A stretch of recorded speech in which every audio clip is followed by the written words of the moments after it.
Hi, judges. I want to start out by thanking you for being willing to judge for us. We really appreciate it, and we couldn't do this season without you. In the email where you got the link to this video, you should have also gotten a link to the Chanhassen Speech Judge Manual. This manual is a kind of a massive document, but it will walk you through everything you need and should be a good resource for you on days of the tournament. So you can access this, have it up on the device that you need, on the device that you have when you judge.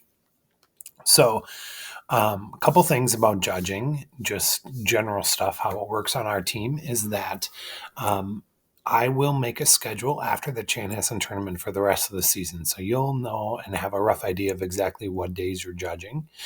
And then every Monday, Tuesday, Wednesday, sometime before Wednesday each week, I will send out kind of a blast to those who are judging that says all the details that you need to know: where to show up, when to show up, what the tournament will look like, any details from the tournament staff.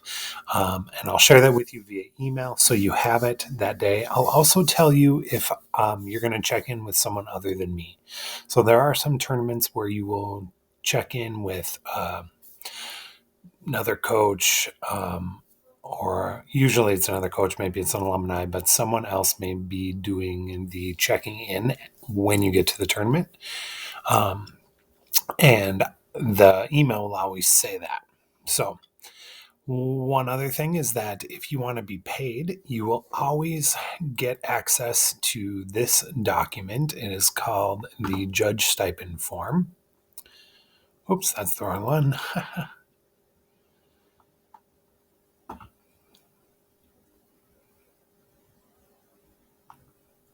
There we go. The Event Worker Form. If you're judging, you will always want to make sure that you fill out one of these. Now, a couple things about this. For the sport or activity, of course, here you put speech, and then for school, you pick Chanhassen. For the event date, make sure to pick the date of the event. And even though you may have access to this, only fill it out the day of the tournament. And then duty performed, you can write judge and then level. This is the most important one. You have to select activities here. Otherwise, it doesn't get flagged to the right account. So you put activities, both girls and boys. Comments, you don't need to put any name, address, city, all that kind of stuff is good. And then if you're a district employee or a coach, you put district employee. And if you're not, I will ask you to fill out a W-9 the first time you judge, and then every time after that, you can click W-9 on file. So you're good to go there. So that's the event worker payment form. Back to the manual. This manual is very long. I'm not going to go through everything. I'm going to start with some general speech information. I'm going to talk basic public speaking and interp stuff. We're going to go through some frequently asked questions, and then we will go ahead and go through what SpeechWire looks like, which is our program that we use to run a tournament. So just know that all of these are hyperlinks. So if I wanted to get to general speech information, I click on it, and then I click down here, and that'll bring me there. So first off, you're going to be, as you judge, expected to write comments. We write these as the students are performing, and this link right here will take you to some sample comments for every category. So sometimes you might not feel like you know what to say, and this page will take you to a category. Let's say I'm judging extemp speaking, and these are all comments that you can write that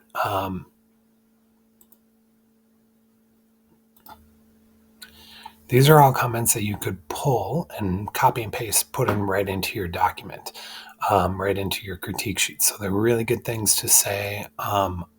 They might give you ideas. You can put them in your own words. Whatever the case may be, these are good comments for judges. As I'm thinking about what to write on a student's critique sheets, there's a couple things I want to keep in mind. one of those things is that I want to always make sure that what I'm writing is constructive. So I don't want to be hurtful, but I do want to give them things that they can work on. There's a wide variety of students who do speech, and you'll often know once they start performing what kind of a student they are. Some students are barely there. They are working their hardest, and clearly it's a struggle. And it could be many factors. We don't know what those factors are.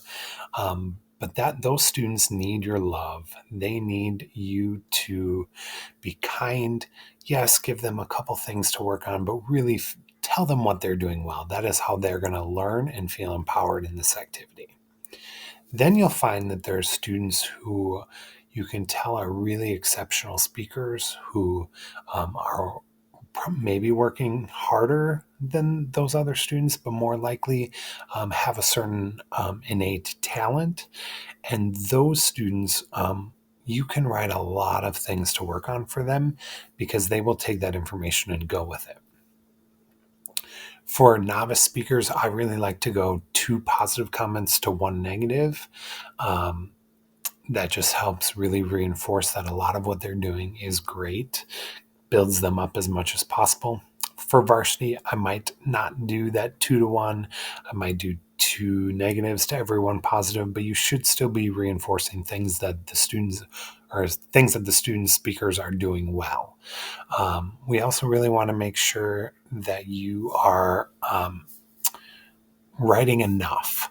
So a good critique sheet has, at least 8 to 10 comments on it, maybe more. But you want to give them lots to show that you are listening and to show that you care. Because for many students, this is the only thing that they have to improve their next performance. So back to the manual. So let me walk you through your day. I think this is probably the most important thing. So you come to Chanhassen High, or you come to whatever school it's at. So this coming weekend, it's at Chanhassen, and then we go to all different high schools throughout the area. You're going to make sure that you bring with a device that you can judge on. A laptop or a Chromebook would be really great. Tablets are okay, although sometimes people get annoyed typing on them. We really don't want people judging from smartphones. If you ever need help getting a device, I can check one out for you and bring one to you. Some of the tournaments offer them also, but you will need a device that day. And I would bring a charging cord just in case it starts to die during the day. You'll find me or the coach in charge. I'll give you any information you need to know. We'll fill out that little judge stipend form. You'll log into live.speechwire.com, which I'll go over in a little bit, and you'll start searching for your room, and you'll wait for your first ballot. A ballot is what you're going to fill out to give kids ranks, and you'll get your first ballot at least 15 minutes before the first round. You'll look it up. It'll tell you a room number to go to, and it will tell you everything you need to know. So you'll go to your room, and you'll wait there. Try to get to the room anywhere between 15 and 5 minutes before the round.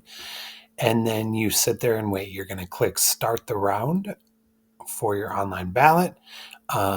If your students are all there, you're good to go. A couple things about where to sit in the room. I always like to sit in the middle of the room towards the back. I also like to make sure there's no kids sitting in front of me. Make sure I have a clear line of sight to the performances. And you're welcome to move people around if you need to. Just be kind about it. But you are sort of the authority figure in the room, and you are welcome to shift people around. Big golden rule of judging: never admit that it's your first time judging, no matter if it's your first time or not. Kids want to feel comfortable. They want to think that you are an authority and that you're experienced. And anything you do where you say, hey, I've never judged this category before, actually gives them less confidence. So we want to make them feel like they are being judged by the amazing people that you are.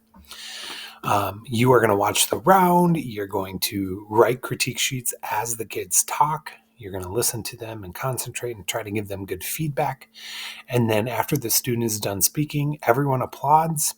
You'll write a couple of comments, and then within a minute or two, you're going to get that next person up to perform. It's really important that you keep the round moving as quickly as possible and never give any oral critiques to the students. At the end of the round, you're welcome to say, "Hey, everyone, great job," but it would not be appropriate to single people out or give feedback to the whole crew that was negative. You really just want to thank them for their work, and then any comments you have to write them down. Don't share them verbally with the kids. Then you submit your ballot as quickly as possible.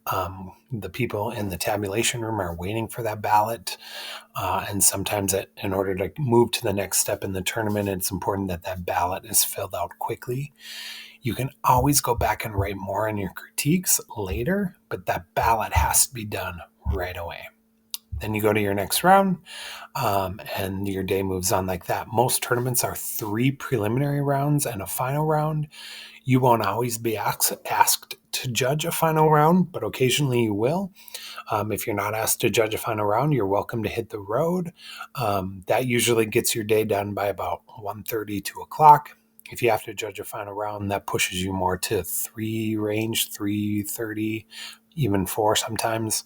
And then if you stick around to watch your kids in awards, that's usually 4:30, 5 o'clock. So you can see how the day extends based on how much you're staying for. And that's really your day.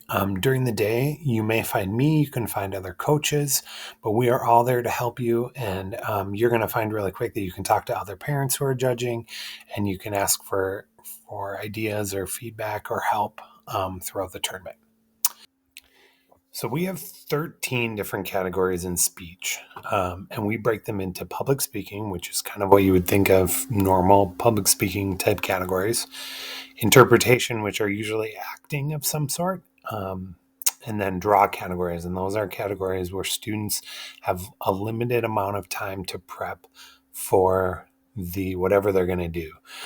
Usually it's 30 minutes they draw something, and then they have to perform it for you 30 minutes later. So those are the major categories, and I'll go through them in a little bit of detail. And then we also have POI, which is a new category, program oral interpretation. It is just like the serious interp categories. The only difference is that students will have a black book or a binder that they use as they perform. And it is usually involves poetry, prose, and drama. And then there's impromptu, which is a little bit different at every tournament that does it. Usually students have 7 minutes to prep and perform. They have to do all of that in 7 minutes, kind of sitting right in front of you. So you watch them prep for a couple minutes, and then you watch them speak on a quotation for, anywhere between 5 to 3 minutes. Now, let's start digging into some of these categories. So if we're thinking about public speaking, there are some general things that you could think about as you're watching and commenting. Delivery for all of the public speaking categories should be sincere, pleasant, and convincing. You should believe what they're saying, whether it be trying to persuade you or inform you or convince you. All of them, you should believe them. They should be convincing. All of the public speaking categories will have kids taking steps to transition. They will walk usually in sort of a triangle in front of you, and they use those steps to transition between main points. They should not be pacing during the round. They should only be moving when it's clearly intentional and it's to help organize their speech. They should be using gestures, and those should enhance the meaning of the speech, and their face should show involvement, concern, or enthusiasm. So those are kind of big public speaking stuff that you can watch for. Now I'm going to go through some individual categories quickly. Original oratory is a 10-minute category. It is, I'm going to take off here. It is a 10-minute category. It's persuasive in nature. One example might be extreme competitiveness in our society has spiraled out of control, and we must become aware of its destructive consequences. Um, it usually often follows problem cause solution. You're going to want to see kids citing sources during their speech. Usually, original oratories are meant to really convince you to do something or convince us that we need to feel a certain way. They are really good about doing things that matter to them, and that is definitely something you should comment on. People pick topics that are really meaningful to themselves, and that's kind of original oratory in a nutshell. Informative is just like oratory. The only difference is their goal is to inform you. That doesn't mean that there isn't some persuasion in informative. They're definitely usually trying to get you to think a certain way, but it's through the lens of informing. One thing with informative we like to talk about is what makes a good category. And we are really looking for informatives that are interesting, that are relevant to the student and relevant to the audience. We're looking for things that are interesting to learn about. And then the cool thing about info is it is one of the only categories where, or it is the only category where students will have visual aids. So they can build things, they can use objects, and they can often have blackboards or PowerPoints that help walk them through their topic. And that is another thing that you get to comment on. You can comment on the effectiveness of their blackboards. You can comment on the effectiveness of anything that they're showing you and how it helps inform the audience. Other than that, we're kind of looking for the same things in that you saw in original oratory. We're looking for some citations, some sources, but that basically they're informing you about an important topic. Now, extemp speaking is one of those categories that I mentioned that is a limited prep category. That means 30 minutes before the kid speaks in front of you, they're going to draw 3 questions about current events, about things that are happening in the world, and they are going to choose one of those questions and they are going to prep for 30 minutes, not in front of you, usually in a hallway or a media center, and they are going to decide how they're going to answer the question. They come in front of you. They will either give you a slip of paper, or if they do the online draw, you'll get a little comment or a little item in your ballot that says exactly what the kid is speaking on, and you will watch them speak and determine how good they answered the question. We're looking for a lot of sources and credibility in extemp speaking. They're going to cite sources. Hopefully those sources are relevant and recent. And then students in extemp speaking may stay and watch, or they may leave when they're done.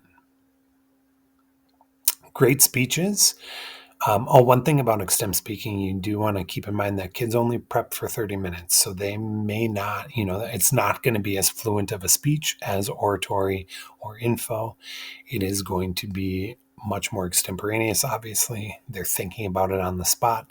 And so it's not quite at the level of speaking that you'll see in the prepped categories.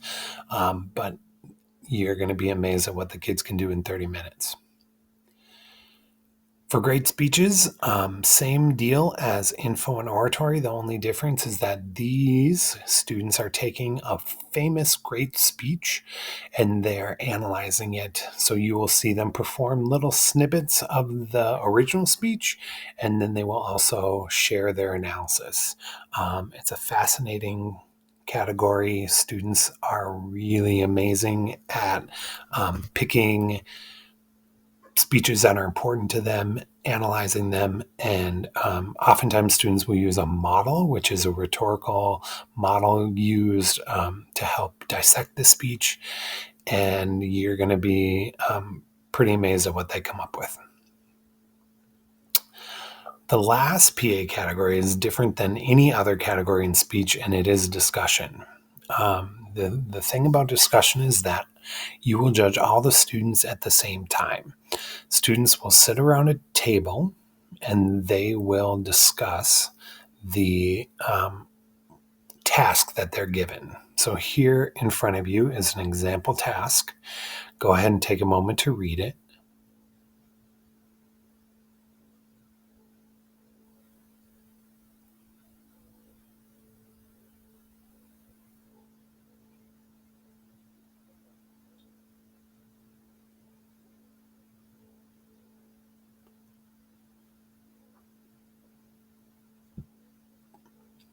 So this is a task that students would sit around and they'd have 1 hour to complete.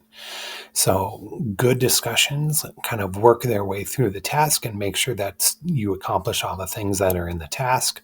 So as I'm reading this task, I would want to make sure that the kids would come up with some examples of voter disenfranchisement. They would find a way to sort them, and they would, by the end of this discussion, come up with a healthy list of ways to fight disenfranchisement to make voting more feasible for all Americans.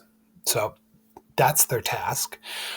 They are going to work together to do that task, which is weird because you're still giving them an individual rank in the round, 1 through 5, but they are working together. So you're looking for the student that is best using information that they have, research that they have, that is, maybe a good leader, but it isn't always the leader that gets the best rank in the round. And for me, it's usually the person who contributes the most to the discussion. Um, and that could be a lot of different ways, but usually it's someone who, in my instance, the person who talks the most doesn't usually get my one, because often those students are trying to dominate the conversation, and I want to see someone who is really adding to the conversation. So everyone judges this a little bit different. The cool thing about discussion is that you don't have to write out individual critique sheets for each person with comments. You can do one for the whole round. So what I do for this is I open my Google Doc, just one that I make or a Word doc, and I start typing and I just write down things as they come up. I might say, Johnny, I really liked how you did this. Then I go to the next line. Susie, your contribution about the disenfranchisement of voters was really strong. Have you ever thought about this? And I might give them something to think about. I might write a comment that says, hey, everyone, I noticed that you're getting a little bit off task at about the 20-minute mark. What could you do there to make sure everyone comes back to the task? So you're just kind of doing a running commentary. And then I copy and paste that full running commentary with everyone's critique into each person's critique sheet. It's kind of cool. It gives them the ability to see, like, what was the judge responding to from everyone? They witnessed the same conversation. And so they can get feedback then about their contributions to the discussion. The key thing and the hardest thing about discussion is that you cannot join the conversation. So you're just watching, you are commenting, you're writing, but you are not joining the conversation. So even if they get super off task and super carried away, the only thing you can do is write comments about that. You just let them go. And then if it gets to an hour, you can cut them off at an hour. So that is really it for you. And that's the hardest part, because oftentimes if they go in the wrong direction right away at the beginning, the whole round gets kind of off track. And you could have solved it in the first 10 minutes if you had jumped in, but you can't. We also still ask, do not give oral critiques to discussants. Just like any category, all of your critiques should be written. These are some things I like to think about when I rank my students in the round. Who was the positive leader? Who provided strong, credible information to help the discussion progress? Who asked helpful, thought-provoking questions? And who has a good understanding of the topic? Great things to think about.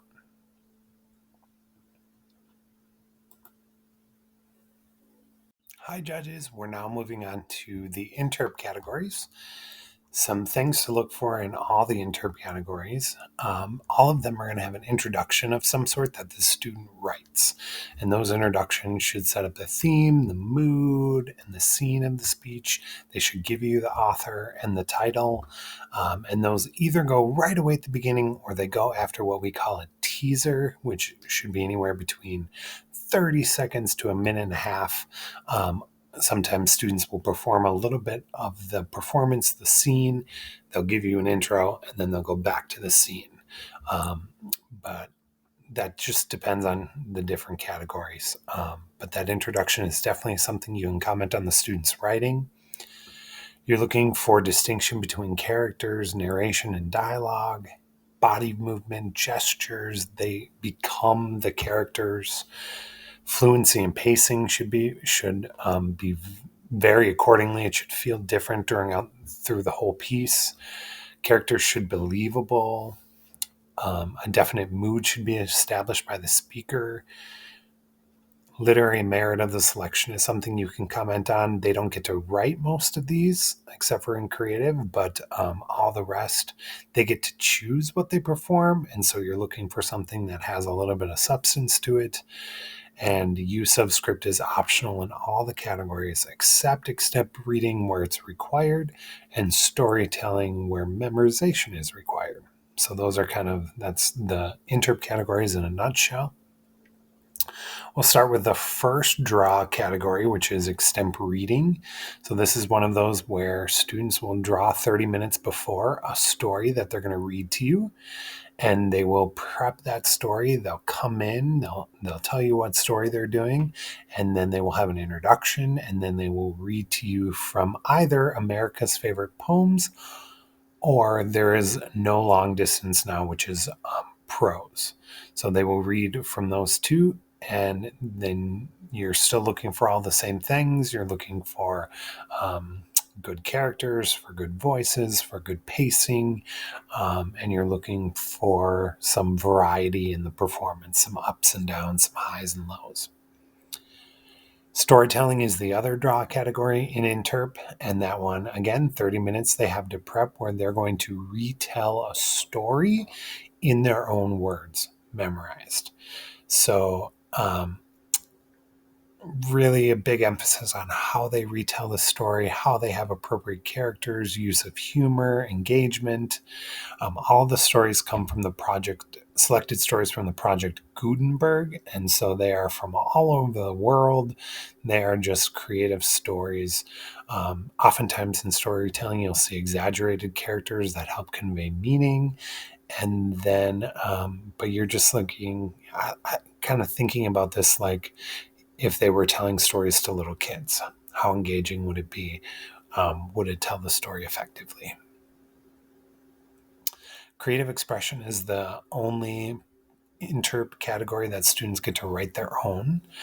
They can be serious or funny or a little bit of both, but this is one where you get to comment on the student's writing because they did write it. At least 80% of the script needs to be from themselves, written by the speaker. Otherwise, you're still looking for all the same things in interp, all the acting things, the character things, but they get to write it, so you can comment on the writing. We have 5 different serious categories, and all of them are based on different genres of literature. So they're all pretty much the same, the only difference being that they come from different places. Prose comes from a published story or novel, poetry from a poem or a bunch of poems, and program oral interp, which is a combination of all the genres, or drama, which is a play. So all of them are serious in nature, and all of them, they're just from different sources. So you're looking for just general things from interp. You're looking at characters, and you are looking for how effective they were emotionally. Duo is our only category that is 2 people. It is 2 students who are performing a script, funny or serious, any genre of literature. The key thing is they cannot make eye contact with themselves only with the audience. They also cannot touch. So these are two things that kind of guide the duo and make it really interesting. They perform as if they are talking to each other, but they're standing facing you in the audience. So instead of facing each other, they're facing the audience, and they are acting as if they're talking to the person standing next to them. They do a lot of cool things with movement. Since they can't touch, they have to get really creative, but they'll show things like slaps or kisses or dances, all meant to look like they're dancing with each other, but they are not. And so, really creative, cool stuff. But you can comment on both of the people in the duo together on the same critique sheet, and they get the same score on the ballot. Duo is really fun to watch. It is very creative and entertaining to watch. Humor is the funny of the series, the acting categories. It is just like all the other ones, except for it is meant to be funny. Oftentimes, you get wacky or exaggerated characters to help convey humor. Different characters, how do they distinguish between them, and you should be able to follow the plot really easily, but sometimes that's hard in humor, so that is something that you can comment on. And those are the interp categories. I will let you go through the speech vocabulary. There's just some different things that you might hear said at a speech meet that might help you. I do want to talk through the FAQs real quick. So the first one is, can I comment on a speaker's appearance? Yes, you can. Just really keep in mind any internal bias that you might have. So you might have bias about what you think a student should look like, what you might think a male presenting student should look like, or a female presenting student. I just want you to really keep in mind that there are many different factors that can go into a student's appearance, some of which are in their control, some of which are out of their control, and you don't necessarily know what's going on behind there. I try to avoid commenting on their appearance unless it's something that's really distracting. So, for instance, if I have a student who comes in with hair that is in half their face and makes it so I can't see one of their eyes the whole time, I will comment on that because that's detracting from the performance. But if someone comes in with pink hair and a mohawk, I'm not going to comment on that because that is something that they know about. It is not, yes, it may pull my attention every once in a while, but it is not something that I would comment on. The next one, can I comment on a student being a poor listener during the round? Yes. I often comment on this. I think audience members are just as important as speaking. And so give them comments, let them know if they're being a good listener or not, because then their coach can coach them on that too. Coaches see these critique sheets and they use them to kind of inform next steps. And as a coach, I want to know if one of my kids needs help with listening. If a student uses his or her script, how should it be used? It could be in a binder or a black book, but students should use it effectively. So it shouldn't be used as it shouldn't be waving around. It shouldn't be flopping. It shouldn't distract you from their performance. But you could, if a student uses a script well, I would just take, not necessarily rank them poorly for that. Most of our students we encourage to be memorized when they go into a tournament, but some students might have memory issues. They might have learning disabilities that might keep them on a script longer in the season. What happens if a speech goes over the time limit? Please just follow the rules of the tournament. Some tournaments are really specific about what to do and some are vague. If the tournament is vague, I would just write down the time on the critique sheet so the coach sees it. And I wouldn't penalize the student too much. Now, if it's a 10-minute category and a student is speaking for 15 minutes, you can cut them off. and you can tell them that they need to cut their speech on the critique sheet. But if they go over 30 seconds, even a minute max, I would say you're okay. Should I disqualify a student who breaks the rules? No. We are not the rule police. Instead, I would just comment on what you think might be a rule infraction, and you should write it on the critique sheet so that the coach sees it. Now, we've talked a lot about ranking. I wanted to show you some sample ranks. So this would be what the ranks would look like for a category. So this is informative speaking. These are all codes. So every student is given a code.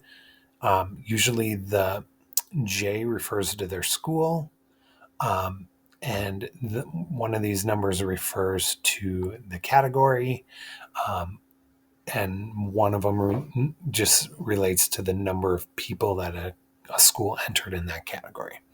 So they don't really mean much, but they are how we usually communicate with students. So it just kind of helps keep everyone in order, just in case there's two students with the same name.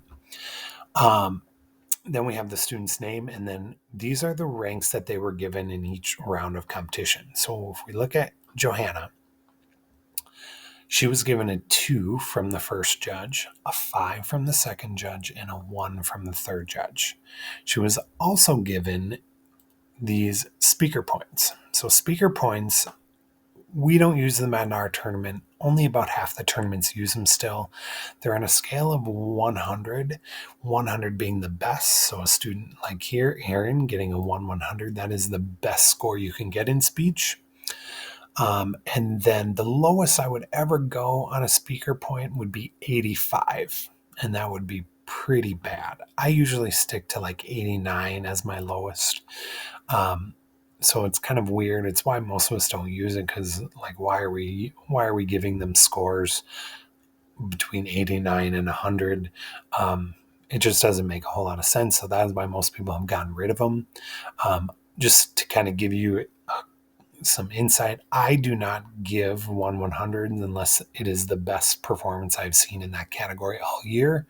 It is kind of the almost perfect, maybe perfect performance. Instead, I usually start at like a 199 or a 198, and then I just go down my list. So my person who gets second place, if I gave a 199, my second person either gets a 298 or a 297, depending on how much I thought separated those two. And then I just work my way all the way down to the bottom, either leaving 1 or 2 spaces between each competitor, purely based on how well they were compared to the person in front. Everyone does them a little bit different. That's why a lot of us don't use them anymore. But if you are asked to do them, that is a good protocol to follow. Now, in the judging manual, there are a couple more things. I'm not going to go through them, but one of them is the online ballot instructions for SpeechWire. I'm going to walk you through those in a moment. Then there's the rules for the Minnesota State High School League. Again, I don't think you ever need to look at this, but just in case you're curious, you're welcome to look here. Not all of our tournaments go by these rules, and so that's why I encourage you not to be the rule police, but it is something for you to look at. And then if you're curious, there's a discussion outline here. This is published by the Minnesota State High School League, and it is the theme for the year of discussion. Let's go ahead and take a look at SpeechWire. Okay, so SpeechWire is what we use for our running of our tournaments. You are actually going to go to live.speechwire.com on the day of the tournament and do everything you need from this site. First thing you will do is log in here. So I'm going to click a login. And you'll use the email that you gave me. And then whenever you judge for the first time, I will do the work of putting in your email. And you should get an email from the tournament that gives you a temporary password and allows you to log in for the first time. The goal would be to do all of that before you show up to the actual tournament on the tournament day so that you are ready to go.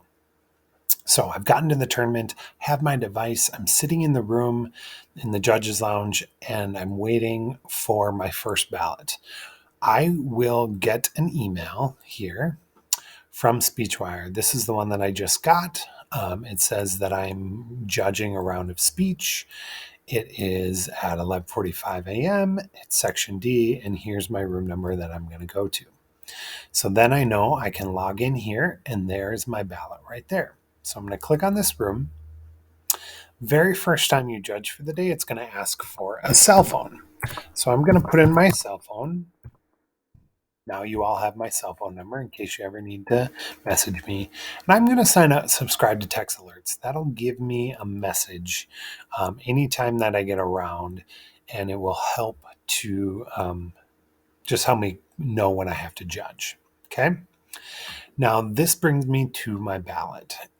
This shows me all of the students I'm going to see right here. Shows me the time, the room number, and then down below here is the statement of implicit bias that we want you to read before every round. That asks you to think about your implicit bias that you have as you judge. And then you are going to, once you are in the room and ready to go, or once you know that you're good to go, you're going to click here to start the round. That will give me access to the ballot itself. So these are my 6 performers.